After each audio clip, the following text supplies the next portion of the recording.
Welcome to Solved, because if we don't tell you how to think, someone dumber on the internet will. My name is Jay, and our other resident solvers today are Amanda and Deon. Erin is not with us, and Amanda and Deon will offer a greeting now. Hey there. Hello. Collectively, we produce the venerable, indispensable, not to mention award-winning podcast, Best of the Left, where humans, that's us, curate progressive media on a chosen topic, creating episodes that are greater than the sum of their parts. On this show, we use those same curation skills to pull together stories and ideas that help us solve some of society's biggest problems. Today, we are going to explain that even though other people's cultures may make you feel uncomfortable, you shouldn't commit genocide anyway. Besides the economic incentives to dispossess people of their land or wealth, we started thinking that regular old discomfort with differences is sort of at the heart of the whole spectrum of violence that we commit against each other. This is going to be one big anti-anxiety meditation to soothe that discomfort, to help you resist the urge to commit genocide or support ethnic cleansing in any form. And we're starting with a personal story. Amanda and I were working at a coffee shop and happened to overhear some neo-colonialists who were telling a story about how they went over to Europe. You know, little irony in there. They went over to Europe to save what they referred to as the spiritually dead people in Europe. And in particular, they had thoughts about Finland. That was one of the places they went, not the only place, but this is what they said about Finland. We went to Finland, which they say is the happiest place on earth, and the people were just empty, dead inside, just walking around like zombies. And when you talk to them about Jesus, who can bring you hope and love, they just don't even respond because they're so dead inside, they can't even feel anything, end quote. Which might be one of the most American sentences I've ever heard. Just full of ignorance, totally lacking awareness of other cultures. And that really, we were trying to get some work done and we could not because these people were saying fascinating and infuriating things. Well, luckily we're turning it into content now. So it turns out we were working and so everything is okay. But, we couldn't help but notice that this was at its core, probably like a discomfort brought about by these cultural differences that these missionaries probably didn't even recognize as cultural differences. They didn't recognize that Finnish people might just act differently than Americans. Instead, their impression was we act correctly and the Finns are dead inside. That was their that was their analysis of this. But Amanda, you come from hardy Finnish stock. I do. And have some thoughts about this. Well, yeah, I guess it, sort of irrationally made me angry from that perspective as well. And my great grandmother was the first generation American, and her parents came over from Finland. And growing up, that side of the family is just more reserved. They have a great sense of humor. They just have a more reserved way about them. And obviously, I can't speak for modern Finns, talking about my great grandmother who was born in 1904. Obviously, there is not a one-to-one comparison, but my impression of how these people interpreted the Finns is that their more muted personality exuberance was offensive, basically. These aren't the first people that I've encountered who have misunderstood the Finns. I've read articles previously about people going to Finland and not understanding just the kind of cultural personality type. Obviously, not everyone's the same, but there is some uniformness in the way that they maybe carry themselves or react to certain things. It's sort of similar to how Russians think that Americans smile too much and that it's creepy. And there's probably some connection there. Also, they're correct. I just want to throw that out there. We smile like crazy people, yeah. Yeah. And so I'm sure that was jarring for them. I'm sure that it was for these American missionaries to encounter a very different way of being, but the immediate jump to they are dead inside, like, that's what really caught me. It's okay to, like, go to another country and be like, "Geez, they're really different," but to make the judgment that they are dead inside is pretty extreme and definitely based in a fear of not having yourself reflected back to you by other humans, and I'm sure they feel this way with some Americans as well, but, like, that initial it can't be that they're different or they have a different cultural way of being and that that's okay. It has to be that something is lacking in them or wrong with them. And it took everything in me not to like turn around and start lecturing these people. Here's what I'll do. I'll speak briefly for my great grandmother, who was one of the funniest people I've ever met, actually. And she had amazing little one liners all the time and a great sense of humor. But her expectations about life were very muted, I guess. She had really reasonable expectations about life. And now you could say that's from being, growing up on a farm in the beginning of the 20th century. You could say that's from being, an immigrant to this or country, from immigrant family. You could apply all sorts of things from there. But I do think that, let's just say, other cultures do not have the same expectations as Americans about what life should be and what life should bring them and how it should make them feel. We talk about American exceptionalism all the time, that it is sort of like a, psychosis of the masses, really. We have this idea that our lives should be extraordinary just purely based on the fact that we live in America. What is interesting is that rarely are those expectations ever met. And so what we know is that when you have high expectations and they aren't met, that leads to disappointment and unhappiness. And I'm sort of getting ahead of myself right now because we're going to get into more about that in a minute, but I think that is what they are witnessing. I think that, and maybe especially people who are Christians who believe that everyone needs to know the word, their expectations of how people should be, about how people should act, about how people should express themselves are kind of out of whack. And other countries have different ways of managing expectations. And a lot of that circles back to happiness and how we might compare our happiness with the rest of the world. About 20 years ago now, at this point, I worked at a residential treatment facility for kids with some diagnosed psychological issues. And there was a guy I worked with who I really liked quite a bit. And he was a youth pastor. That was his main job. And he was really great with kids and like good with everybody. He got his church to donate a lot of things to the facility because, it's not a moneymaker. So there was a lot of need for outside donations. And we did a kind of a field trip one time to his church and went to the gym of this gigantic church. And on the biggest wall in the basketball gym, painted in enormous letters, it said, "The One Way." That is the, Oh boy, layers. if that is not a description of the way that evangelical Christians and, in a lot of ways, Americans just in general, maybe not as that explicitly, but just see the world that there is only one way and everyone else Yep. is dead inside. Everyone else is doomed to hell. Everyone else is not living fully the way that they should be because they're not doing it the one way.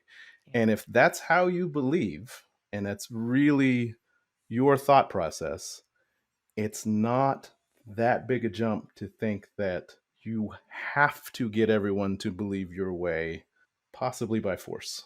And that guy, I'm not saying that that guy would do that ever. However, the ideology, the philosophy of his life, that's just inevitable at some point. It's the direction. Yeah.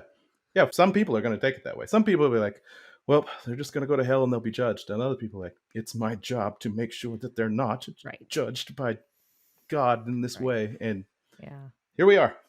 Yeah. Yeah. Well, and speaking of there not just being one way, the fact that those dudes at the coffee shop mentioned that Finland is supposedly, they obviously don't believe it's true, that Finland ranks themselves among the happiest in the world.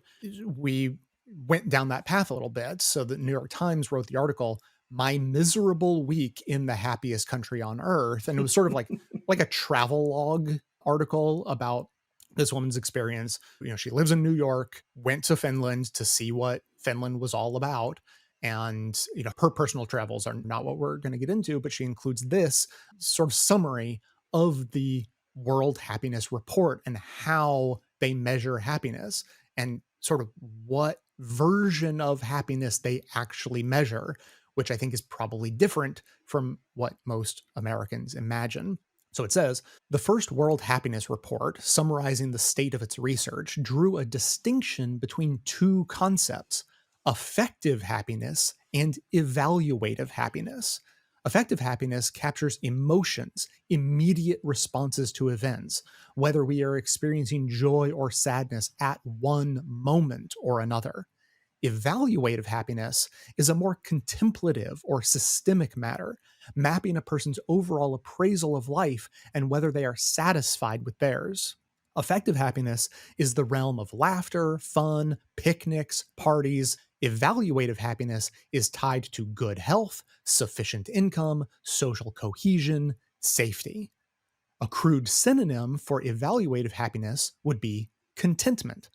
That is what the Cantrell ladder, what the process this whole measurement is based on, that is what the Cantrell ladder measures. And it should surprise no one that the Nordic countries, with their long life expectancies, highly redistributive tax regimes, functional government, low corruption, and shared norms, land at the top of the charts. The type of happiness that tourists go to Finland to find isn't even the sort of happiness the country is accused of possessing, end quote. I like the phrase accused of possessing when talking about happiness, but Yeah. it's like Americans in general and those missionaries in particular, is like, you don't even know what happiness looks like when the Finns are describing how they feel about themselves. Like, Yes. they're not saying we're happy because we're exuberant and having parties all the time. They are just content with life, like deeply, highly content with life. It's a different thing, and Americans don't think about happiness that way very often. I think it's also that we're constantly in a state of striving because we have a lot to fix. And not that the Finns have everything perfectly figured out, but they do have a lot, like, pretty well figured out. I would say that. I think that's fair. And I think there's another line in this article about just the way they view other people in their society is very different from how we view other people in our society. And they were talking about this beautiful library that's in the middle of Helsinki, and that there were signs about, whereas in the US, if you go to a library, it's like, please be quiet, right? Like those kinds of signs. And in the Finnish library, there were signs, but they were like more about, please think about others around you. Yeah, I was like, please allow others to work in peace. Yes, please allow others to work in peace. And that shift, as the writer noted, is like pretty substantial. Like, just that perspective is so different. How would you word something like that in the US versus how you word something like that in Finland?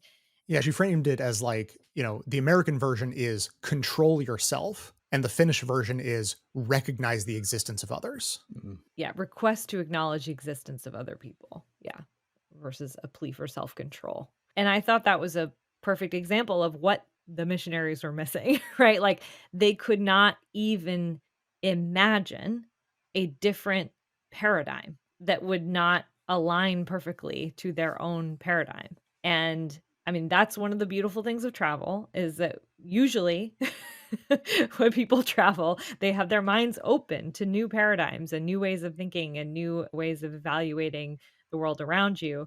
And it did kind of shock me that like travel didn't work on these people. Well, that's That not it what they were basic going for, was it? No. They No, weren't it going to wasn't. have It their wasn't. minds opened. They were going to open the minds of others to how Right. wrong they were for how they were living. Not to give you guys like, too much praise or whatever, but you guys, like, you two travel more than anybody I personally know, and you don't travel in the way that Americans typically travel. Like, when you travel, you go to Yeah, we're weird. places and you're kind of wanderers, and you go and you experience the culture of that place in a way that Americans don't, because Americans typically, when we travel, we go on a cruise ship, which is a contained American floating island. We go to a resort town that is just America in a prettier place. That is typical American travel.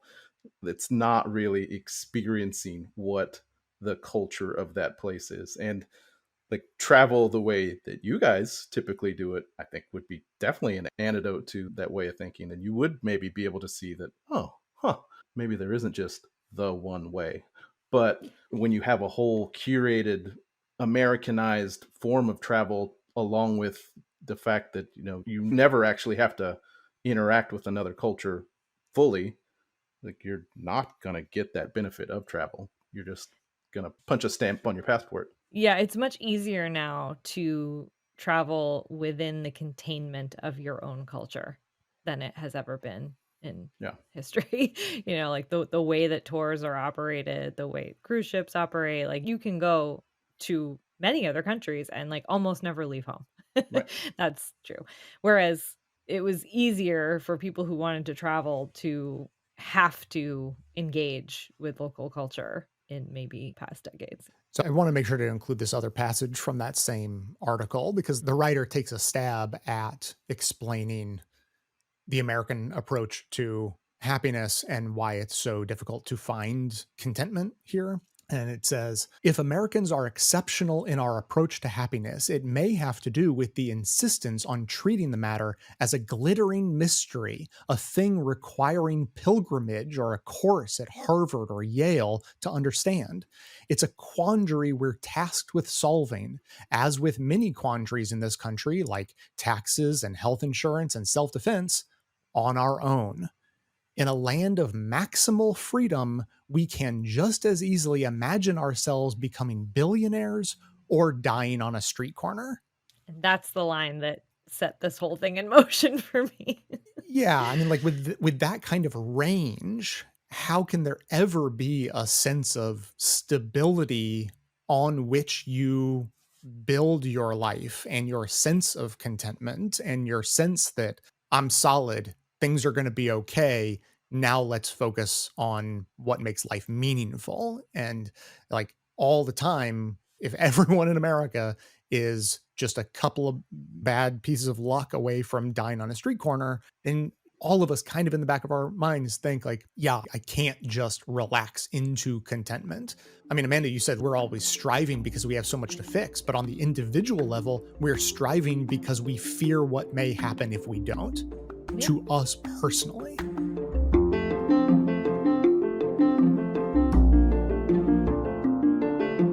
And so, thinking about travel in general and those particular missionaries, Amanda and I got thinking about how people end up dug in to their perceptions. I mean, it starts with cultural ignorance and a lack of willingness to dig deeper. I was thinking about the modern world. I mean, Deon mentioned we travel. The backstory is that Amanda and I are nomadic. And we don't travel because we're rich and get to travel. We travel because we've designed our lives to be that way on purpose. And so, I mean, when you go lots and lots of places all around the world, you realize everyone these days looks pretty much the same. Like the way we dress, particularly, has become nearly universalized. Globalization has created a world in which, everyone sort of wears t-shirts and blue jeans or suits or athletic wear or whatever. Whereas from time past, you might go to a place and everything would seem different. Like the dress, in addition to the food, in addition to the language, like everything would be different. And so you just recognize everything is different. But because people look so similar, I think it almost draws people into a false sense of sameness. And so there's this veneer of similarity where we're all dressed the same. And then you get to the culture beneath it, like a missionary from the US who goes to Finland and concludes that they're dead inside. Like they have scratched beneath the surface where they have a conversation with someone and they don't get the reactions they're expecting. But that's culture. That's just how people are raised, cultural norms. And when you scratch beneath that surface, you think, oh, like it's like a little whiplash.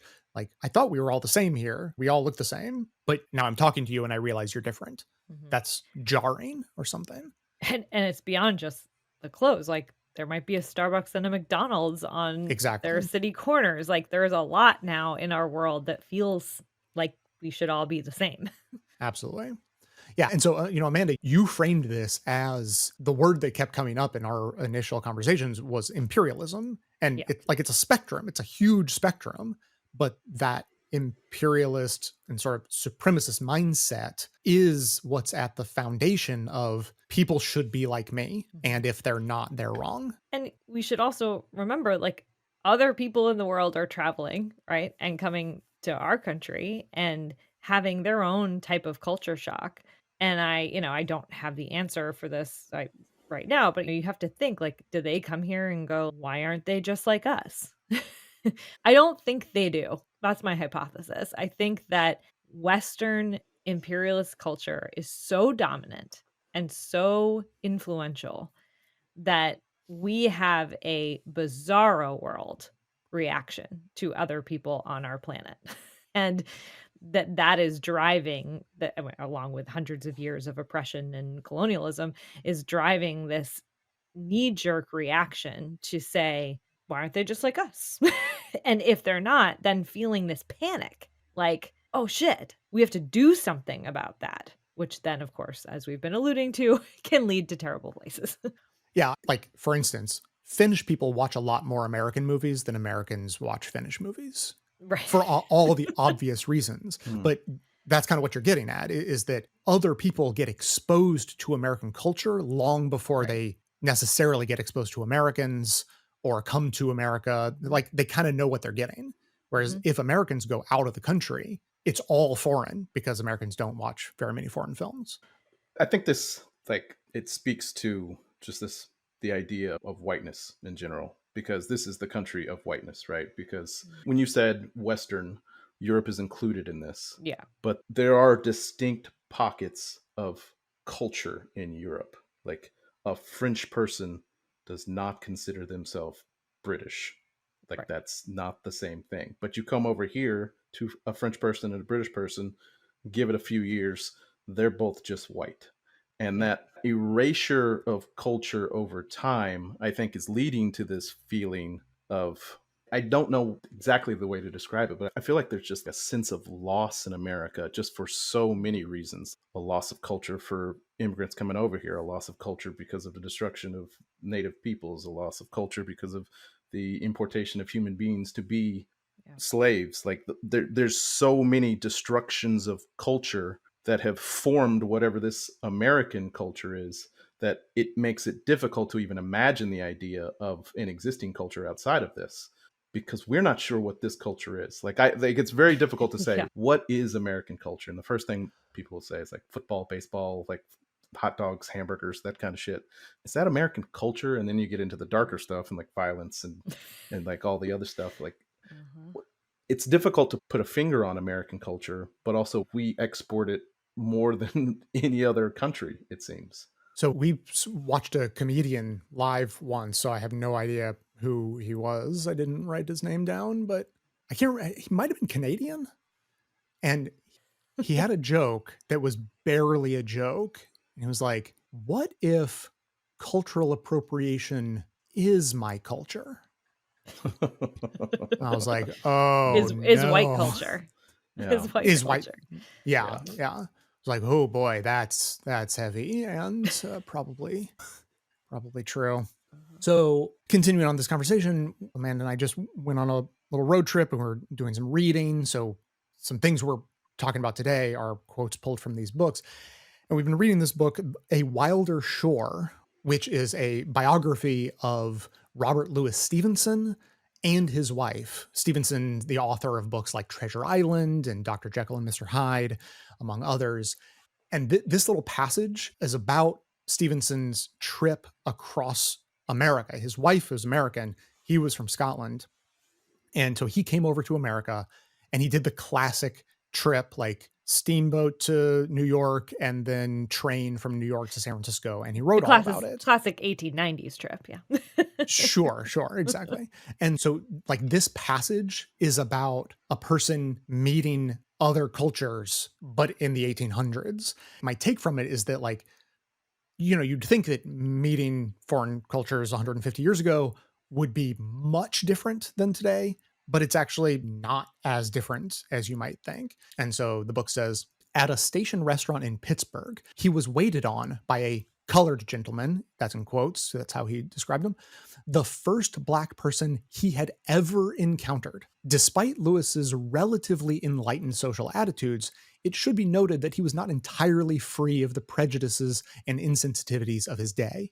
Even though he disparaged American bigotry against Chinese immigrants in the book, for example, he also played into the common myth that Chinese men were effeminate because of their dress. Like, so put a pin in that. Like, that's kind of what I'm getting at, and how before the globalization of fashion, bigotries could be based on, Chinese men wearing traditional Chinese clothing, and the American perception is, well, they're effeminate. And that type of bigotry happens far less today. Continuing, it says, but his honesty and self-deprecating humor rescued him from some embarrassing displays of racial condescension. In Pittsburgh, Lewis was stunned to find the Black waiter's manner, quote, patronizingly superior. And Lewis himself was, like, pretty shabby. Like, he came from money, but he wasn't spending it at the time. And so he Very was like, bohemian.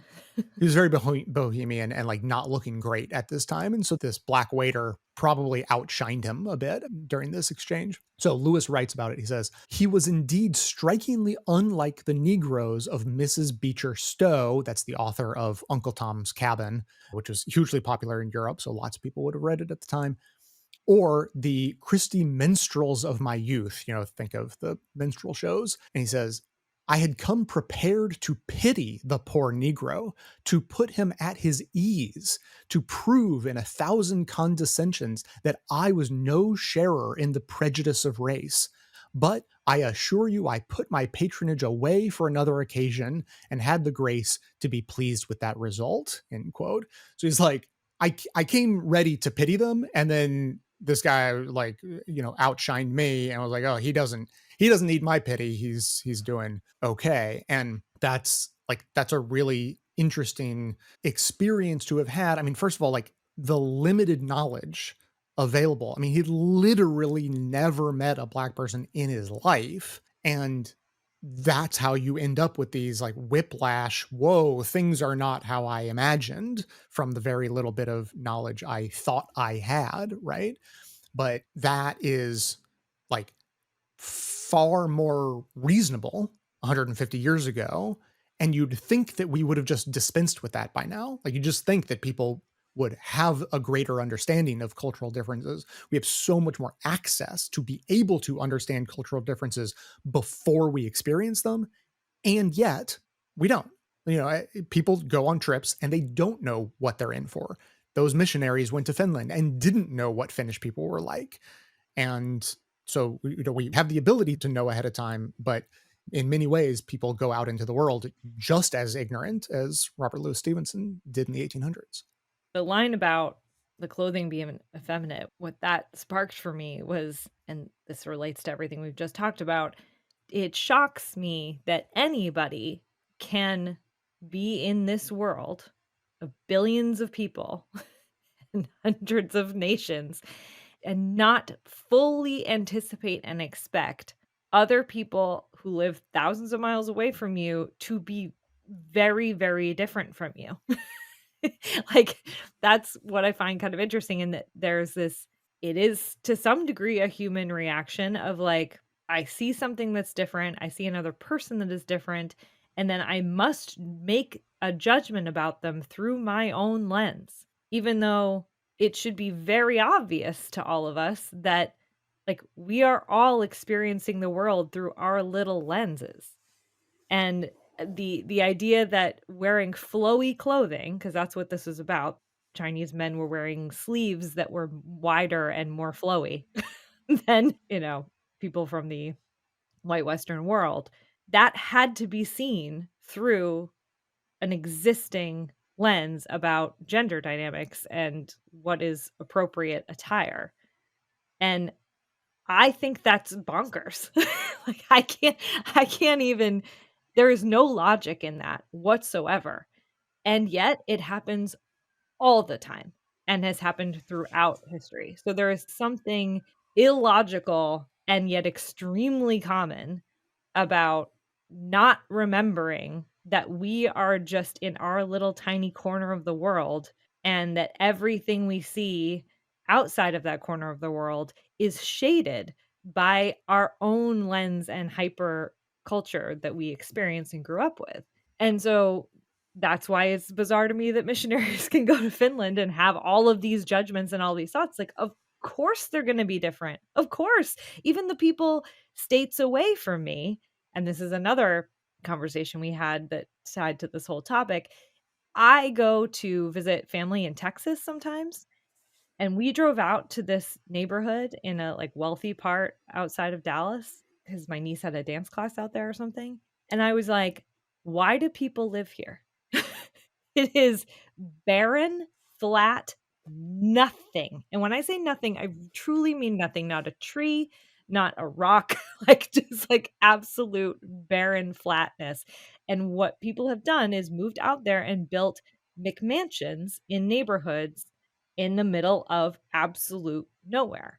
And I look at that and I think, I would never want to live here. And I don't understand why people want to. And I'm sure there are many other reasons other than just wanting to. I'm absolutely sure. But I grew up on the East Coast. Everyone's super tight together, packed together for sure. But there are trees and like parks and neighborhoods and like more going on. And so when I go to a place like that, I cannot understand it through my lens. It doesn't mean I'm right. And it certainly doesn't mean I should go knock on the doors of those people and say, you really shouldn't live like this. You should definitely move to a higher concentration area with more trees and a better. Let me tell you about the one way Right. that Yeah. New Exactly. Englanders know. Right. Yeah. Right. And so like I can certainly have that feeling, oh, I wouldn't live like this or I wouldn't do that. Like I can certainly have those feelings. It does not make me right. And it absolutely does not give me any sort of justification or ability to go tell someone that they're doing it wrong. It is so mind-blowing to me that that is the next step for a lot of people. The next step is, let me go tell you how you're doing it wrong and how you should be doing differently. And of course, that is heavy, heavy, heavy on the whole core of missionary work. Like that is the missionary work. It's let me go tell you how you're doing it wrong. That's what they're doing. So you have just made a connection that's kind of not been there for me about Trump movement and evangelicalism in like a Mm. way that hasn't really clicked until this moment. Because going and finding other people and telling them you have to do it this one way is the same thing as close our borders, deport all these people, import some South Africans because they can fit into Mm. this one way. It's the same urge, packaged differently. One is more militant. It's the same urge, though. It's this there is only one type of person that can exist. It is whatever I believe it to be. And I think this person clearly believes that it's the same. So we're all in agreement. None of these people are in agreement. They all are thinking individually and probably disagree with the people that they think they agree with, because that's why fascism fails. They are all trying to get to this pure point that does not exist because none of them believe the same thing about purity, because it's all coming from an individual perspective. And that's the issue here, is like in this culture of individualism, everyone is taught to, life, liberty, and the pursuit of happiness. That's meant in the context of individuals. It's not meant in the context of what is happiness for society. And I think the Finnish people have a better idea of like what is happiness for society versus what is happiness for an individual. And when Yeah. we're talking about happiness here, it is strictly individual. And Donald Trump is a personification of that. And I think these Christian missionaries aren't thinking about it on a societal level either. They're thinking about, I found Jesus, my own personal special Jesus boy who is blue eyed and blonde and has great abs. That is my Jesus. And everyone else needs to find that Jesus. Even though, like, if you go back a little bit, there was an Italian Jesus and there was like a French Right. Jesus, and there's Spanish Jesus. Yeah. there's all kinds of different Jesus. So even that concept doesn't make sense. But everyone wants to impose that because, like you said, you need the world to reflect back to you that you are special here. Like, we are unique, we are important. And if other people exist in a way that's not the same as the way I exist, am I Maybe. special? Am I important? Yeah. Or maybe there's another way and we can't have that. And that just makes me scared, and I can't deal with that. Exactly. Exactly. Yeah. No, we don't want to be scared. That's the real core of it that we're sort of getting to, is that there might be the, we are special and we know the one way, but like real deep down, everyone's concerns about cultural differences is that they cause anxiety. And it's this deep human need to feel included and accepted by others that's driving it, because being part of a group feels safe. It's fundamental to human survival to be included in the group that you are with. But globalization and different cultures and people, much more than any time in history, being introduced to other cultures and people traveling more than ever before and mixing more than ever before, creates this anxiety because we are experiencing groups of people who we personally do not fit in with. If it's not a culture of our own that we grew up in, then we're like, oh no, I don't fit here. And that's anxiety inducing. Which is why we're obsessed with assimilation in America. Right. Right. And since people hate feeling uncomfortable, like there's one option, which is chill out and be okay with it and just recognize like you don't have to fit everywhere, and like you can find your own community and that's cool, and other communities can exist and even exist near you, and that's also totally cool. But then there's the other option where you try to get people to change who they are, what they are, where they live, to make you feel better. And that's that kind of mindset of imperialism, which is a huge spectrum, right? Like it's not just violent colonialism and fascism. It's also just like wanting other people to hold your beliefs and wanting for English to be the national language, god damn it, and so forth. Like it's all in service of soothing anxiety.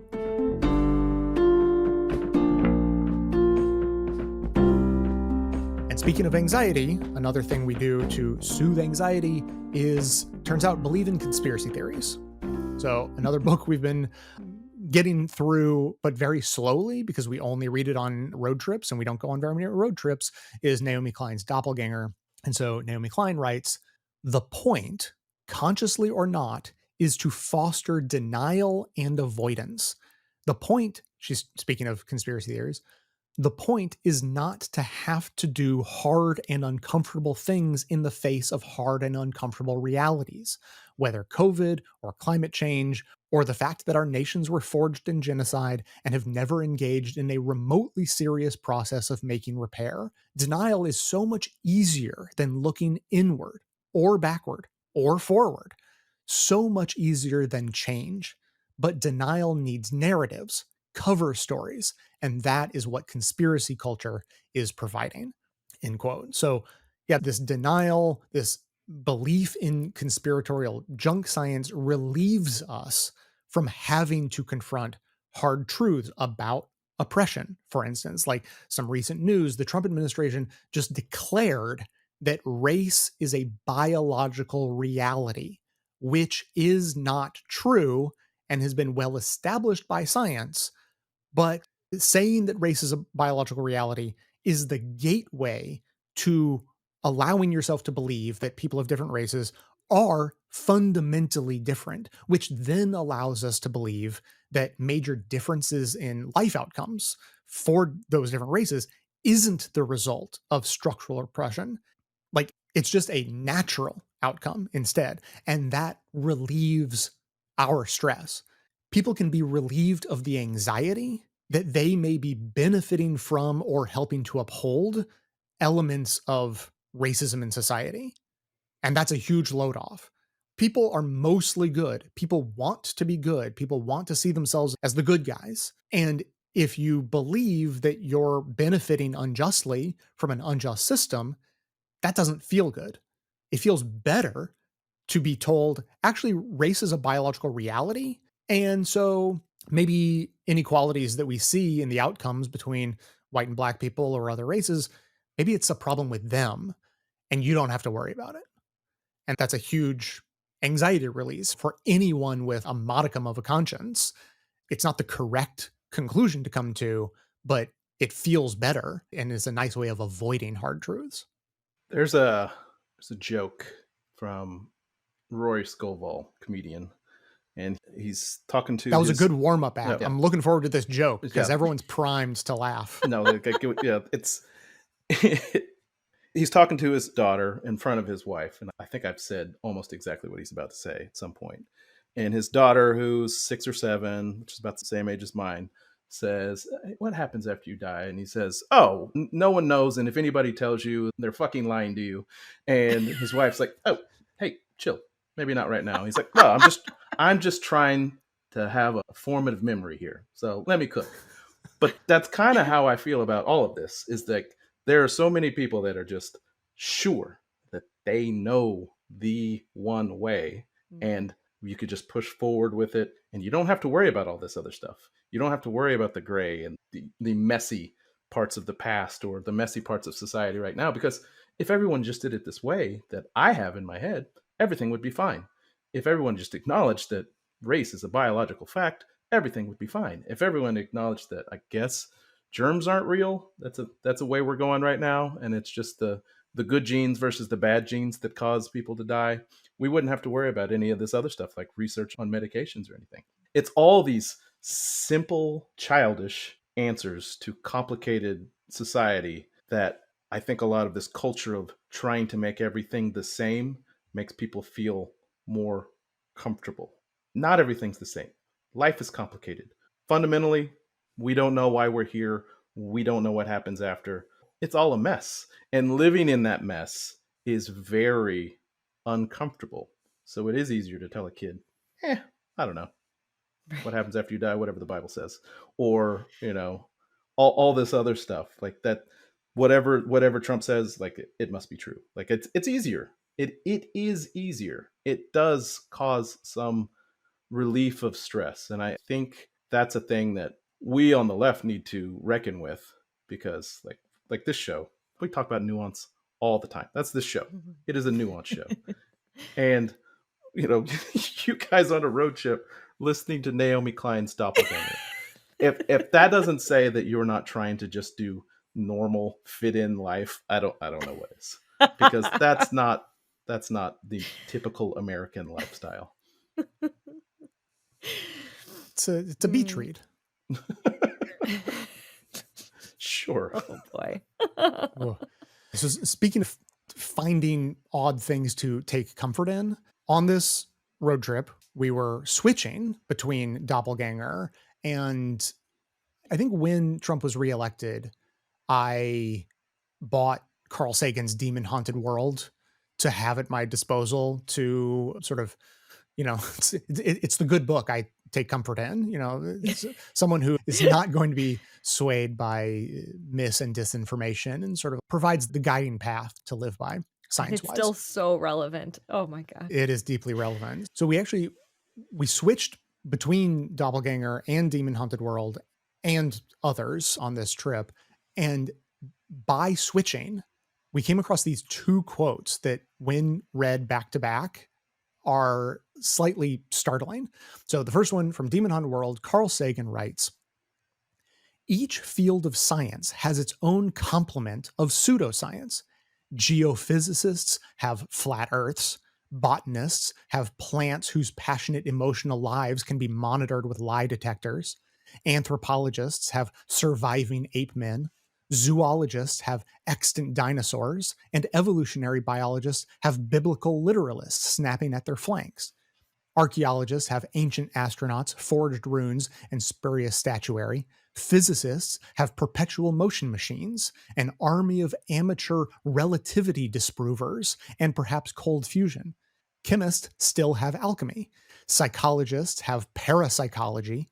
Economists have long range economic forecasting. Meteorologists have long range weather forecasting. Astronomy has astrology. The pseudosciences sometimes intersect, compounding the confusion, as in telepathic searches for buried treasures from Atlantis or astrological economic forecasting, end quote. So we read that, but then compare to this quote from Doppelganger, in which Naomi Klein refers to a colleague from the climate justice movement who noted some uncanny parallels at work, saying, quote, "I'm struck by the similarity of right-wing conspiracy theories to actual policies toward indigenous peoples. Replacement theory, manifest destiny, QAnon, including mass institutionalized child abuse, boarding in residential schools, plandemic, smallpox, alcohol, bioterrorism. It's all so Freudian." That person continuing saying, "The fear that it will happen to them stems from an implicit admission that they did it to others, as though the Black, brown, and indigenous downtrodden are just as hateful as they are and are going to turn around and do to them what they did to us," end quote. I took some sort of perverse comfort in realizing these parallels and that this has all happened before and that there will sort of always be a dark doppelganger to every form of truth. Like the commonalities between pseudosciences and conspiracy theories is that they very often provide a pathway to calm anxieties, even if in roundabout ways. And that helps explain their existence, right? Like for every science, there's a pseudoscience. For every real atrocity, there's a conspiracy theory that is the mirror image of it. And we've talked about this before, but conspiracy theories, even when they seem scary, attempt to give order to the world in a way that I think people find comforting. So even if you believe that there's like a secretive, powerful group of people who are in charge and you don't like that, that's still better than life just being chaos and reality being the result of millions of people just sort of muddling through life, trying their best within the structures we find ourselves in, like capitalism. And the answer science gives are completely indifferent to how we feel about those findings.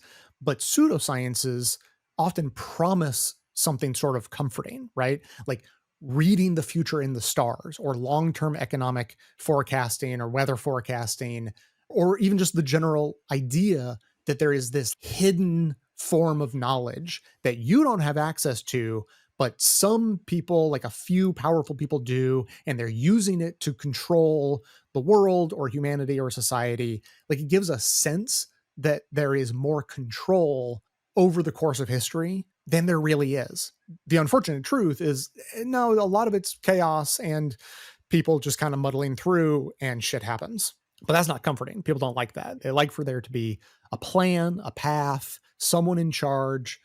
Our sense of anxiety, our sense of vulnerability in this world is somehow mitigated by like, well, but someone's in charge. I mean, they're like an evil cabal, but at least someone's got their hands on the wheel. And so like, that's what conspiracies do for people.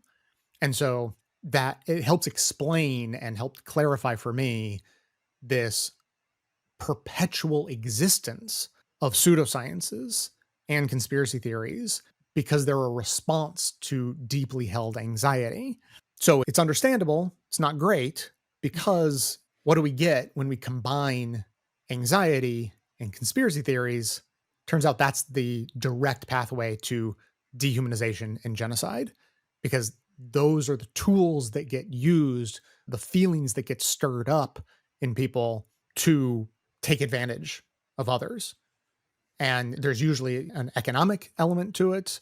And so the leaders who have the idea to start exterminating or expanding and getting rid of anyone in the way, they might believe their own bullshit, but it doesn't really matter. They're usually in it for economic gain, political power gain, and they use people's anxiety to facilitate that path. So we should avoid those, is my point.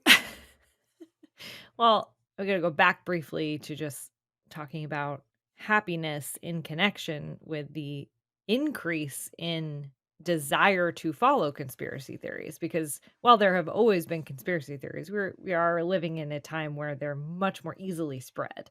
I know we read an article a while ago that they're not actually increasing or something, but they are much more easily spread, and people find community within them much more easily than they did before, at least in the US and a number of other rich, wealthy Western countries. We are in end stage capitalism. And in that scenario, like, we are also in the US in the richest and most powerful country in the world. And so we have huge wealth inequality, barriers at every turn, unless you have tons of money already. And so there's a lot less reason to be positive about your destiny, which is an inherent anxiety. And then you also, as we were talking about earlier, need to put blame on somebody. And conspiracy theories help you point the finger. That's what they do. And so sometimes the finger is a cabal, and sometimes it's the immigrants, right? So it's just a matter of which one you subscribe to. But it seems, and it makes sense to me, that more people in this point in history are looking for that and looking for someone to tell them where to point. Because if you're a white person, especially, you can't look to your privilege as a part of the problem because you feel that you are not doing well. And on a larger scale, your privilege is connected to the systems that are making everyone feel worse. But on an individual level, you cannot take that on. You cannot take that burden of guilt on. And so you need to look elsewhere. And these conspiracy theories are basically helping you find where to look, and then find a bunch of people that feel the same way as you, so so that you don't feel alone. In her book, Doppelganger, I think it's important to point out that she's not talking about how the right does bad things. I think she's talking about how we're all capable of having that happen to us, that we're all capable of becoming something we don't want to be, seeing ourselves in a way that other people don't see us. And I think that's like the Dunning-Kruger effect. When people say, oh, they're victims of the Dunning-Kruger effect, they're just talking about dumb people. It's not what the Dunning-Kruger effect is. We are all limited by our own ignorance in a certain way, and like incapable of seeing things in certain ways. And I think that's applicable here in this sense that people are susceptible to conspiracy theories and wanting there to be like a simple answer and wanting there to be like a plan and someone to blame. And I think that people on the left are guilty of this kind of, maybe not explicit desire, but subconscious desire to have a dictator, to want a dictator, because it's easier to put all the blame on Trump, like, or whoever a dictator would be. It's a lot simpler to say that person is corrupt, or that person is screwing things up, than to do all the work that's going to be necessary to make a more equitable, fair society, because it's not just one person. It's a whole system of things that have happened over the course of centuries that have led us here. It's easy to blame the Trump administration, but like Trump specifically in this case. And it's harder to demolish, replace, repair gigantic systems of just so much inertia at this point. So when we're talking about this stuff, we all have to be aware that we want simple answers too. On this show, we talk about nuance all the time, but man, it is comforting to have simple answers sometimes. It really is.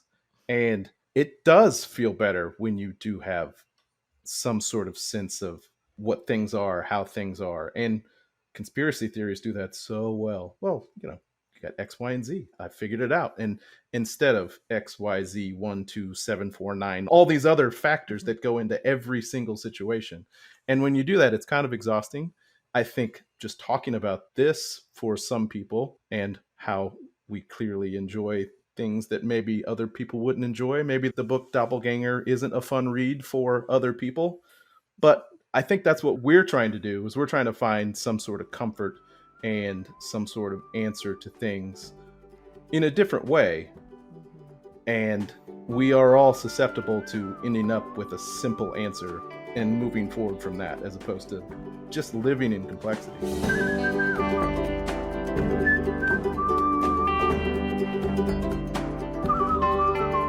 Speaking of more fun things that we consume because we're fun-loving people, Naomi Klein in the book goes on to discuss the docuseries Exterminate All the Brutes from a few years back by Raoul Peck. I think we all watched that. Really fun watch. Really fun Yeah. watch. Yeah, we all watched it. Yeah, we all watch it because we're fun, normal people. Josh Hartnett's in it. He's he's classic heartthrob. That'll bring some new people in, I think. Yeah. So Klein says of the series, quote, his thesis is that the dominant story we tell about Hitler and the Holocaust, which treats that frenzy of death as so extreme that it is without historical precedents or antecedents, is flat wrong. Peck argues instead that the Holocaust was an intensified and compacted expression of the very same violent colonial ideology that ravaged other continents at other times. The Nazis then applied that ideology within Europe itself. And she goes on to describe the ways in which all of the classic elements of Nazism, you got the concentration camps, race laws, territorial expansion, massacres, they were all done by colonialist states before Germany used them. And Klein includes this quote from W.E.B. Du Bois from just after World War II, in which he says, quote, there was no Nazi atrocity, concentration camps, wholesale maiming and murder, defilement of women, or ghastly blasphemy of childhood, which Christian civilization of Europe had not long been practicing against colored folk in all parts of the world in the name of and for the defense of a superior race born to rule the world, end quote.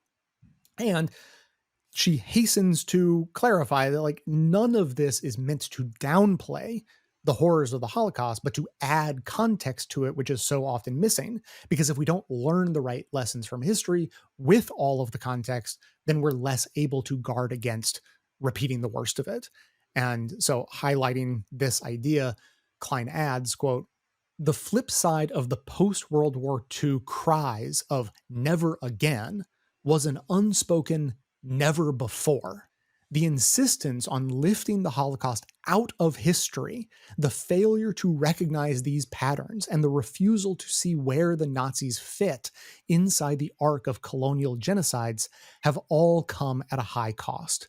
The countries that defeated Hitler did not have to confront the uncomfortable fact that Hitler had taken pointers and inspiration on race-making and on human containment from them, leaving their innocence not only undisturbed, but also significantly strengthened by what was indeed a righteous victory, end quote. That misplacement of this sense of purity and innocence that the Allied powers were allowed to exit that war with allowed for the sort of great forgetting that we're still living with today. The things being written out of our history books as we speak. But on the point of what should be done with history, how should we remember, how should we take lessons of the past and apply them to today, the truth of the contributions of the US, UK, Canada, Australia, and others to the horrors of colonialism, it's not that we should wallow in sorrow. This is the cartoonish vision that the right, who prefers like a patriotic history, they think that people who want a true accounting of history want for us to just wallow in misery in perpetuity. And that is not it at all. No one wants that. That's not even beneficial. But in another sort of element of duality, instead of looking at what perpetrators of colonialist violence should think of their history and what should they do with it, let's actually go to the aftermath of the Holocaust for how it is remembered, because this is part of the very next chapter in Doppelgangers, in which she turns to Israel and the legacy of the Holocaust on the Jews. So, speaking of Holocaust remembrance education, Naomi Klein writes, quote, "There was space for the surface level emotions, horror at the atrocities, rage at the Nazis, a desire for revenge, but not for the more complex and troubling emotions of shame or guilt, or for reflection on what duties the survivors of genocide may have to oppose genocidal logics in all their forms. I am struck that we never actually grieved, nor were we invited to seize our anger and turn it into an instrument for solidarity." Many, many years later, my friend Cecile Saraski, then one of the leaders of Jewish Voice for Peace, observed of these kinds of educational methods, quote, "It's re-traumatization, not remembering. There's a difference." And when she said it, I knew it was true, Naomi Klein writing. Remembering puts the shattered pieces of ourselves back together again. Remembering. It is a quest for wholeness. At its best, it allows us to be changed and transmuted by grief and loss. Re-traumatization is about freezing us in a shattered state. It's a regime of ritualistic reenactments designed to keep the losses as fresh and painful as possible. Our education did not ask us to probe the parts of ourselves that might be capable of inflicting great harm on others and to figure out how to resist them. It asked us to be outraged and indignant at what happened to our ancestors as if it happened to us, and to stay in that state, end quote. That is the mirror image of the demand of the history denialist who want to force a great forgetting on society. Both are dangerous. Like being frozen in a state of hyper victimization, as Naomi Klein is describing, can and has led some of the descendants of genocide survivors to now advocate for ethnic cleansing in a reverse of the way that descendants of violent colonizers and enslavers have had the horror of that history hidden from them, or at least told that it's ancient history and has no relevance to today. And in either case, it impacts our ability to go forward and create a healthier society and learn from history in a way that's productive. I don't know if anybody has done this, but get on Blue Sky and argue with anybody recently. I have. And yesterday I argued with a couple of Zionists who were, Oh. I can't remember the context of the original post, but the original post was about how like people on the left and right are distinguishing between good Jews and bad Jews. And I just asked, whoa, wait, hang on. Can you give an example of like who on the left is distinguishing? And they're like, well, anyone who says they're anti-Zionist versus anti-Semitic, you're saying good Jews versus bad Jews. And I said, well, hang on. Like Zionism, like the biggest population of Zionists in America are evangelical Christians. So I don't think that's necessarily what that is. Then it just kind of got off the rails. And I just ended by saying, like, I don't want to lump any one group into one little box. And I feel like what you're doing is trying to lump all of Judaism into this box of Zionism. And I think they're different things and I think they're separate. It was kind of enlightening to have that conversation to see, like, oh, well, it's really easy to get in this place where you could justify something that I find indefensible because you are in this state of constant re-traumatization and you're not able to move forward and you're not able to see that the thing that is being done right now in Palestine isn't fundamentally different from what happened in Germany in the 40s. The Holocaust, as taught as exceptional, leads exactly to this. It is one of many Holocausts. It has a name and it is taught as exceptional, but it's not. It's not even like what's happening in Palestine isn't even the only genocide going on in the world right now. Right. Like it's a thing that can happen when you think your pain is special and unique, that things that have happened to you haven't happened to other people, that your world is more important but also less valued than other people's. Like there's so many complicated ways that these kind of things happen, and they're isn't a clear, easy solution to that. Like having that conversation yesterday, I have no illusions that I changed any minds. Like the two guys I was talking to, I think feel probably even more emboldened than they did before, if nothing else. And that's tough. It's a tough one because I want to have empathy for their feelings, but also at the same time, what they're defending, I find indefensible. So I don't know how to bridge that gap, and I don't know where to go from there. I don't want them necessarily to see my one way point of view, but I would like for them to be able to see from the point of the view of Palestinian people who are suffering through this and connect it to Mhm. the suffering of their ancestors that they are still deeply tied to in a way that is seems like an open wound. It is not healed. It is not something that they have moved on from. It is something that they are constantly suffering from.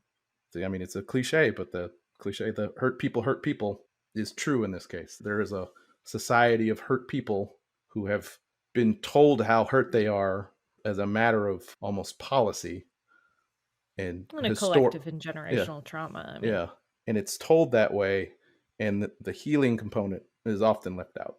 And without the healing component, what happens? Where do we go? Yeah, in recent discussions, I've been the one tasked with defending those who are attempting to defend the indefensible. Because I have a lot of empathy for those people. It's like, oh, that must be tough. Like you've got an indefensible position and you're trying real hard to defend it, but boy, that is a hill to climb because there is no top to it. There's another quote from Naomi Klein that I didn't initially pull for this conversation, but she gets right to this point. She says, the real reason for this frozen quality to our education, I now see, was that the Holocaust was a plot point in a larger pre written story we not only were being told, but also were trapped inside.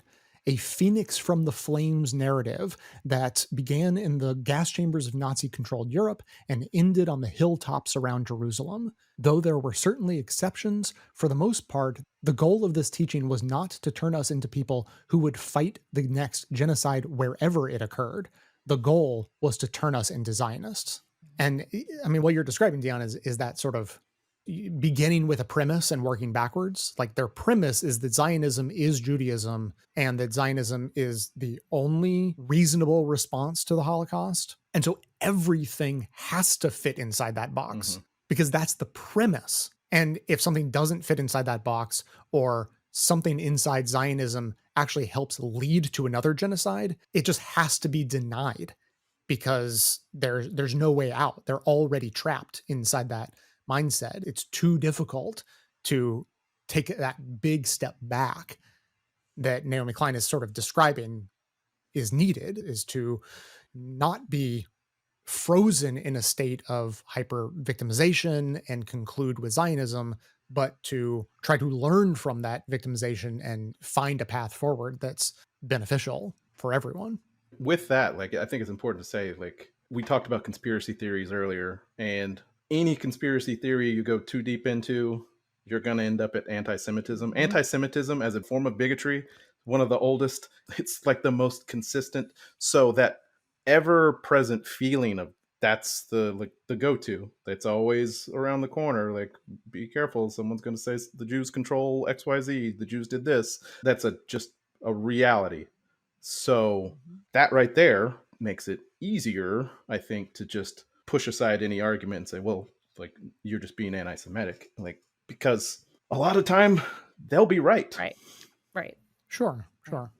And the reality of anti Semitism helps bolster the idea of the need for Zionism. Mm-hmm. I just want to say that, and I think Naomi Klein says this in another part of the book we read, but the idea that you have to talk about the Holocaust as though it is extremely exceptional is supposed to bolster the support around making sure it never happens again. Whereas for me, when I think about the fact that humans have done these horrific things and committed these horrific atrocities forever, like that actually strengthens it even more for me. And I think the assumption that it somehow dilutes it is incorrect. Because I think the lesson that we needed to learn from being taught about the Holocaust is that this is something humans do. It's the worst most horrific, gross part of humanity. And yet it happens fairly regularly in the course of history. And so learning that lesson and taking that away from it should be a very simple lens to put on when looking at what's happening around us right now, and understanding that we need to guard ourselves against the most horrific parts of ourselves and our terrible inclinations to other each other. And of course, tying it all back in, it comes from deep anxiety about others, right? And not quite understanding and feeling that everyone's a threat, and that if you don't reflect me and how I believe and what I am, there's something wrong there. This is a larger picture, and we need to start talking about it as a larger picture instead of just these individual isolated events, because they are, of course, connected to the same root cause.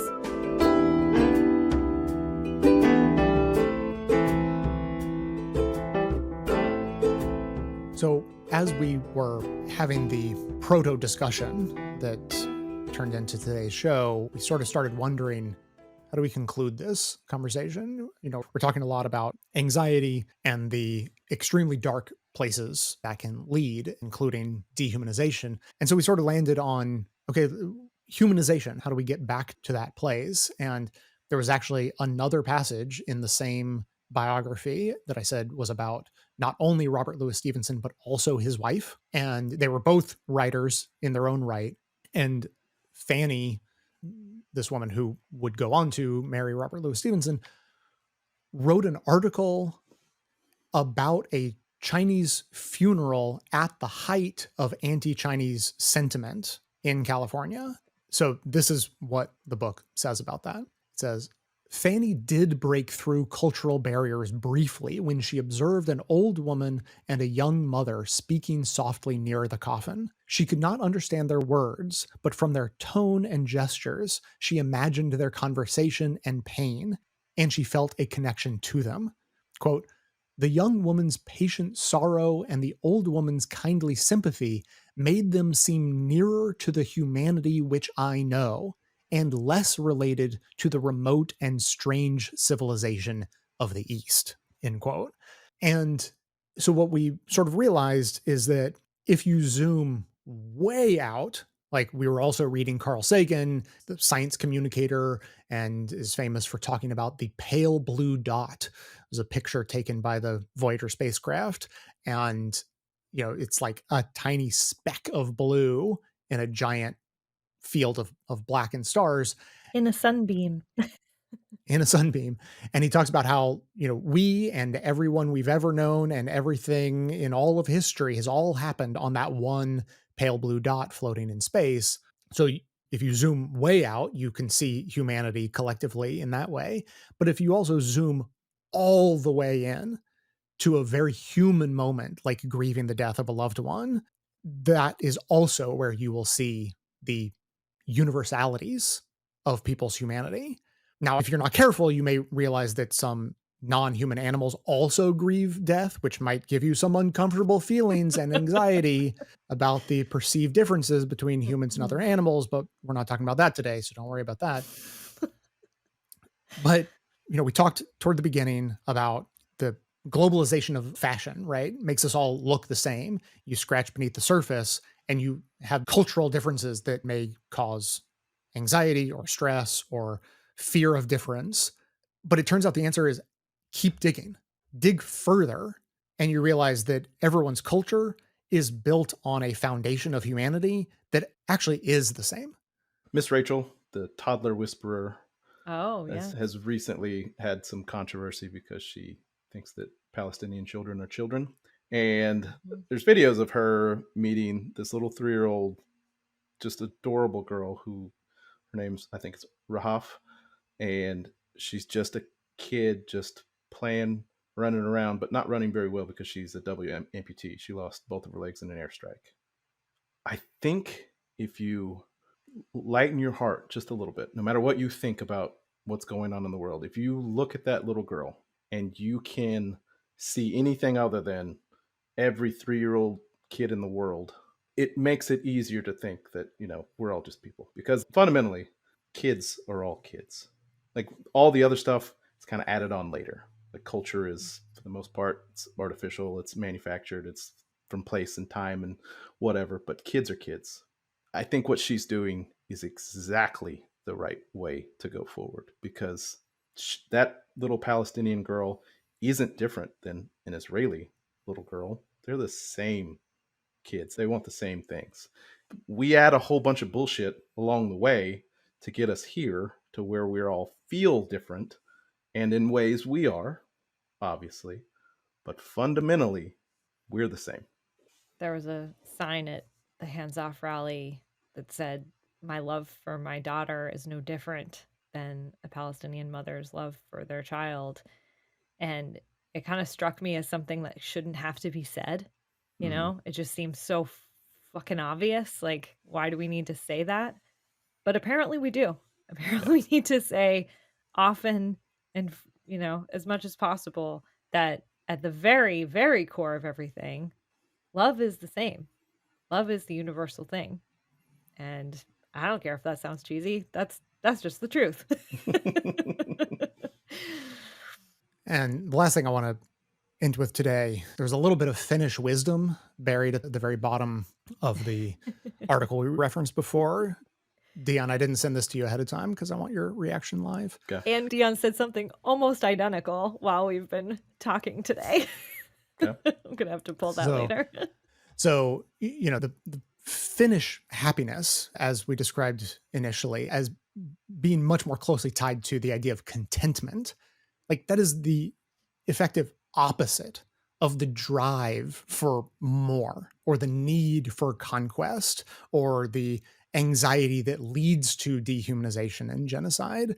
And so it's fitting to end here with this Finnish person's description of life when asked by the New York Times journalist about the happiness quiz question that resulted in that report. And the writer says, like every Finnish person I posed the question to, this person rejected the premise, saying, how would I know the answer? I only have this one life. And then goes on to describe the entirety of human life this way, quote, there was darkness. Now something is happening and I'm confused. And then there will be darkness again. Yep. Oh. Am I Finnish? I don't think I'm Finnish. We are all the same. Yeah.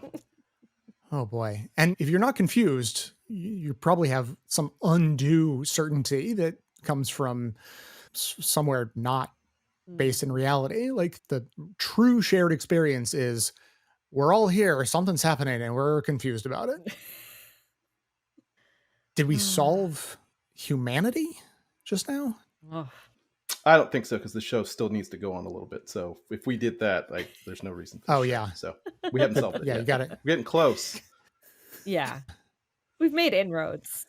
Got to leave people wanting more solutions in the future. Good point. Well, if you are also confused about your existence, you can leave us comments, voicemails, or text at 202-999-3991, or you can send an email to j@bestofleft.com, or reach us on Signal at bestofleft.01. Thanks for listening, and remember that this is really happening, so continue to be decent, act like what you do and say matters, and do what matters most. The missionary sat with coffee in hand, preaching salvation in a foreign land. The stories they told, the ignorance they showed, revealed how much they didn't know. When we approach with blinded eyes, we misplace truths and trumpet lies. A careless step, a heavy hand, leaving scars we don't understand. Oh, can't you see the ties that bind beneath our cultures? We're all aligned. The same red blood, the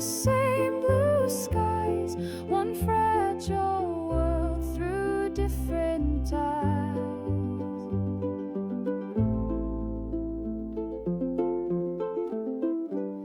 They rank the nation's happiness defined, and Finland leads with peace of mind. Not fleeting highs, but contentment's glow, a quiet joy the world should know. We search for more, we reach, we climb through passing moments, borrowed time. The deeper joy we leave behind, a quiet peace we rarely find. Oh, can't you see the ways we stray? Contentment fades when we turn away. It's not the thrill, it's not the prize, but calm and community where true joy lies.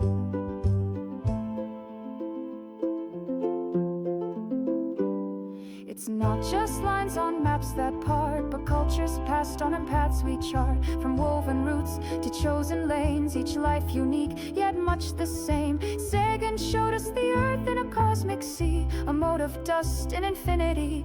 All of our stories, our joy, our pain, unfolded here on this fragile plane. Oh, this pale blue dawn, so small, so bright, a fragile home in the endless night. We're lost in fear, but still we dream of what this world could truly mean.